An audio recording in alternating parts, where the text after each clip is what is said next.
Che cosa rende Leonardo da Vinci una figura così enigmatica e affascinante? Come ha fatto a combinare arte, scienza e spiritualità in modo così sublime? Preparati a scoprire il mondo nascosto dietro il genio, un mondo fatto di simboli, misteri e intuizioni che ancora oggi ci lasciano senza parole. Leonardo non era solo un pittore, un inventore o uno scienziato. Era un visionario che cercava di comprendere i segreti dell'universo, esplorando le profondità del sapere antico e del pensiero esoterico. Oggi esploreremo non solo la vita di Leonardo, ma anche il lato più nascosto e affascinante della sua conoscenza esoterica. Questo viaggio ci porterà oltre le semplici nozioni storiche, andando a scoprire il Leonardo che pochi conoscono, un uomo in grado di attingere a una saggezza che trascendeva i limiti del suo tempo. Se ti affascina scoprire i misteri che vanno oltre la storia convenzionale, questo è il posto giusto per te. Prima di cominciare questo viaggio, ti invito a iscriverti al nostro canale. Per te è un piccolo gesto, per noi è di grande importanza. E resta con noi fino alla fine, perché ti garantisco che scoprirai dettagli su Leonardo che nessun libro di storia ti ha mai raccontato, segreti che rivelano la vera profondità della sua mente e del suo cuore. Leonardo da Vinci è stato molto più di un artista e di uno scienziato. Era un uomo che viveva in un'epoca di transizione, un periodo in cui le antiche strutture medievali stavano cedendo il passo a una nuova visione del mondo. Era un'era di cambiamento, di fermento culturale, in cui le idee iniziavano a circolare più liberamente. Questa espansione delle menti e delle conoscenze aveva radici profonde. Alla fine dell'Alto Medioevo, la crescita demografica spinse molte persone verso nuovi orizzonti. Le città iniziarono a crescere, i commerci si intensificarono e l'Europa cominciò ad aprirsi a nuove influenze esterne, inclusi gli antichi saperi dell'Oriente. Si formarono comunità dinamiche, veri e propri laboratori di idee dove il sapere antico e quello nuovo si incontravano e si mescolavano, creando un terreno fertile per le menti più brillanti del tempo. Questi ambienti stimolarono lo sviluppo di individui come Leonardo, capaci di integrare tradizioni e innovazioni, scienza e spiritualità, in un unico grande progetto di conoscenza. Fu proprio in questo ambiente che si sviluppò la mente di Leonardo, un ambiente che vide il fiorire delle prime accademie rinascimentali. Luoghi come l'Accademia di Firenze e il Collegio di Milano riprendevano e rielaboravano i concetti delle antiche accademie di Atene e Alessandria, ma anche dei gremi di costruttori dell'antica Roma. Questi erano circoli di persone istruite, spesso sostenute da potenti mecenati come i Medici, che desideravano portare le scienze e le arti a un nuovo livello. Ma c'era anche qualcosa di più profondo, un interesse per il sapere nascosto, per le conoscenze esoteriche che affondavano le loro radici nel mondo antico. L'Accademia di Firenze, in particolare, non era solo un luogo dove si studiavano l'arte e le scienze, ma anche un centro in cui si discuteva di filosofia occulta, di alchimia e di quella che oggi chiameremmo metafisica. Questo clima intellettuale contribuì a formare la mentalità di Leonardo, aperta a tutte le forme di sapere, senza distinzione tra conoscenza empirica e conoscenza spirituale. Proprio a metà del XV secolo, un evento avrebbe cambiato tutto: la caduta di Costantinopoli nelle mani dei turchi ottomani. Questo evento segnò la fine di un'era, ma anche l'inizio di una nuova stagione per l'Europa. Fu allora che molti saggi dell'Oriente decisero di emigrare in Europa, portando con sé testi antichi e conoscenze dimenticate. Molti di questi scritti erano trascrizioni di opere greche ed egizie, e contenevano segreti che avrebbero alimentato il Rinascimento. Immagina l'effetto di tutto questo sulla giovane mente di Leonardo, nato il 15 aprile 1452 a Vinci, un piccolo villaggio della Toscana. Leonardo si trovava a vivere in un'epoca in cui le conoscenze antiche tornavano alla luce, mescolandosi con le nuove scoperte. Questo gli permise di sviluppare una visione del mondo che combinava il sapere scientifico con quello spirituale, la ricerca empirica con il mistero dell'esoterismo. Questi testi portarono con sé non solo nuove tecniche artistiche e scientifiche, ma anche una visione più ampia e profonda del cosmo e del ruolo dell'uomo all'interno di esso. Sin da piccolo Leonardo era un osservatore insaziabile. La natura era la sua scuola, la sua fonte primaria di ispirazione e conoscenza. Era affascinato da ogni dettaglio della creazione e voleva capire i meccanismi nascosti dietro ogni fenomeno naturale.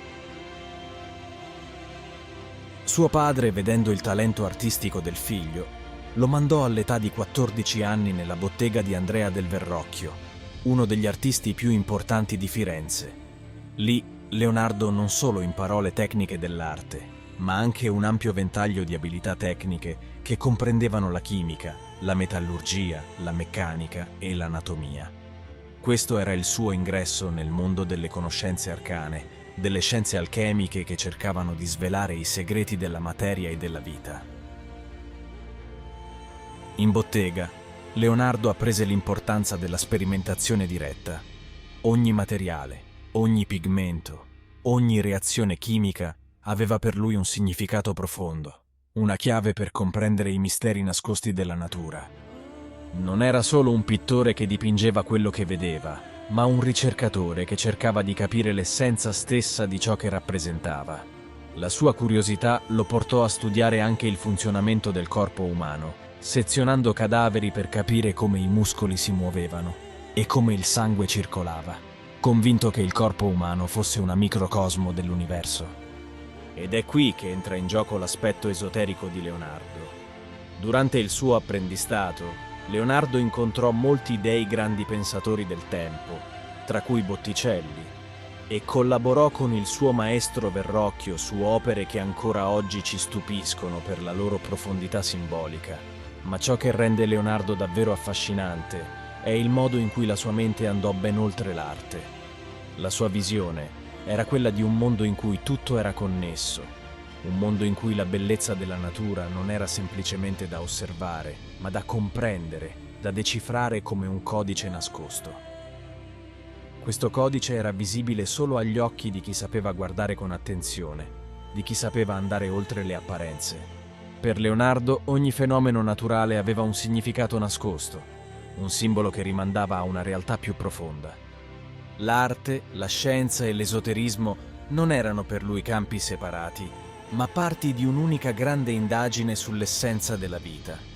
Le sue opere sono ricche di riferimenti simbolici e di dettagli che sfuggono all'occhio distratto, ma che rivelano tutta la complessità del suo pensiero a chi è disposto a indagare con attenzione.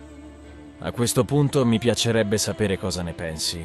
È possibile che Leonardo abbia attinto da conoscenze che andavano oltre il comune sapere del suo tempo? Lascia un commento qui sotto e condividi la tua opinione. Pensi che la sua capacità di rappresentare il mondo in modo così profondo e simbolico possa essere legata a una conoscenza segreta, tramandata nei secoli e accessibile solo a pochi eletti? Sarebbe interessante sapere cosa ne pensi di questa ipotesi.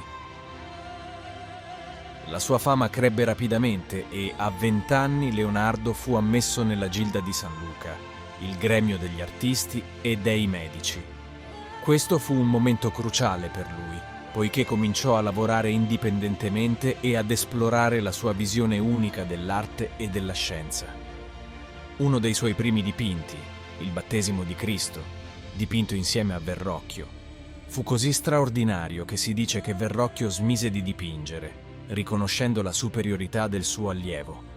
Da qui in poi, la carriera di Leonardo fu un susseguirsi di successi e innovazioni, tra cui l'invenzione di tecniche pittoriche rivoluzionarie come lo sfumato e il chiaroscuro. Queste tecniche non erano solo strumenti artistici, ma veri e propri mezzi per esplorare la natura della realtà e le sue ombre, i suoi misteri.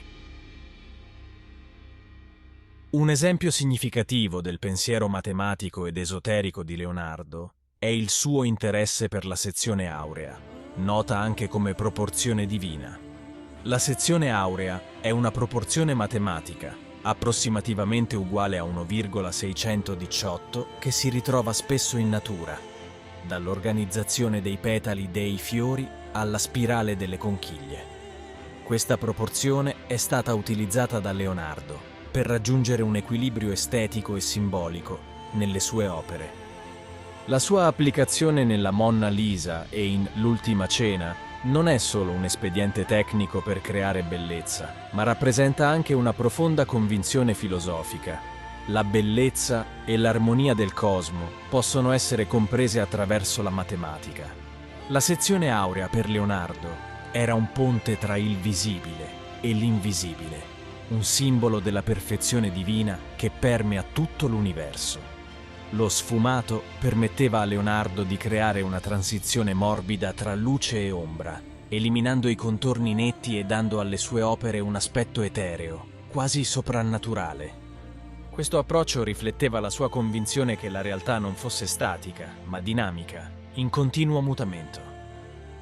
Allo stesso modo, il chiaroscuro gli permetteva di esplorare la dualità tra luce e oscurità, tra conoscenza e mistero, temi che erano al centro della sua ricerca esoterica.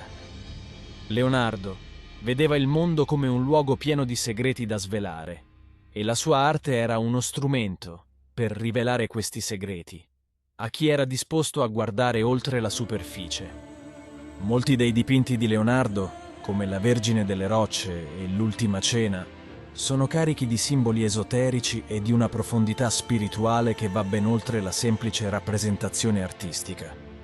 Dietro ogni figura, dietro ogni paesaggio, c'è un mondo di significati nascosti, un codice che sembra sfidarci a guardare oltre l'apparenza.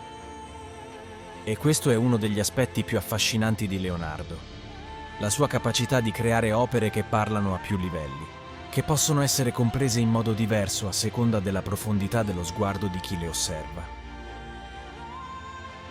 Ad esempio, l'Ultima Cena non è solo la rappresentazione di un evento biblico, ma un'opera carica di simbolismo, in cui ogni gesto, ogni sguardo, ogni oggetto ha un significato preciso. Gli apostoli sono disposti in modo da creare un complesso gioco di simmetrie e proporzioni, che richiama i principi della geometria sacra. Il dipinto sembra suggerire che dietro la scena religiosa ci sia un messaggio nascosto, un codice esoterico che solo chi conosce i segreti dell'alchimia e della numerologia può comprendere appieno. Se sei arrivato fino a qui, ti invito nuovamente a iscriverti al canale, a lasciare un like e a condividere questo video con chiunque pensi possa essere affascinato da questi temi. Il viaggio nella mente di Leonardo è solo all'inizio e insieme possiamo continuare a esplorare i misteri che lui ha lasciato dietro di sé. Ogni sua opera, ogni suo appunto, ogni sua invenzione è un tassello di un mosaico più grande, un mosaico che ci parla della sua visione del mondo, una visione che abbraccia la scienza, l'arte e il mistero dell'esistenza. Negli ultimi anni della sua vita, Leonardo entrò in contatto con alcune delle figure più influenti del suo tempo, come il re di Francia Francesco I, che lo accolse nella sua corte. Fu in questo periodo che dipinse alcune delle sue opere più enigmatiche, come San Giovanni Battista, particolarmente significativa nel contesto simbolico dell'opera di Leonardo.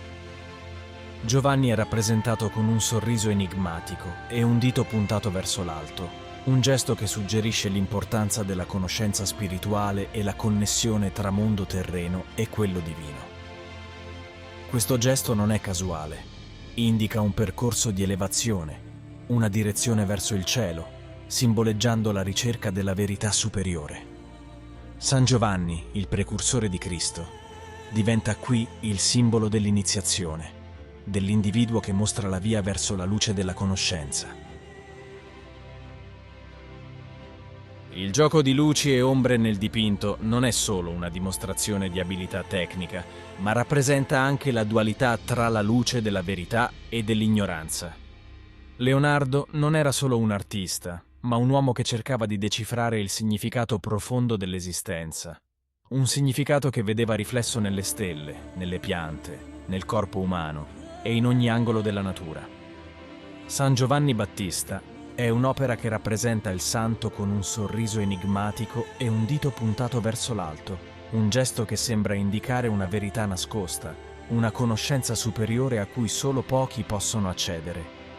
Questo dipinto, con il suo gioco di luci e ombre, ci invita a riflettere sul rapporto tra la luce della conoscenza e l'oscurità dell'ignoranza, temi che erano al centro del pensiero di Leonardo. La scelta di rappresentare Giovanni Battista, il precursore, riflette forse la volontà di Leonardo di indicare la via verso una nuova era di conoscenza, un'era in cui l'uomo può finalmente comprendere il suo ruolo nell'universo. E così, cari amici, mentre giungiamo alla fine di questo viaggio, ricordiamoci che la conoscenza è un cammino infinito. Leonardo ci ha mostrato che non dobbiamo mai accontentarci delle risposte superficiali, ma dobbiamo cercare, esplorare e scoprire ciò che si cela dietro le apparenze. Se oggi avete imparato qualcosa di nuovo, ne siamo felici. Condividete questo video con chiunque possa essere interessato. Vi auguro una splendida giornata e ricordate, c'è sempre qualcosa di straordinario da scoprire, anche nelle piccole cose che ci circondano. Continuate a cercare. Continuate a meravigliarvi, perché solo così potremo veramente comprendere il mondo e il nostro posto in esso.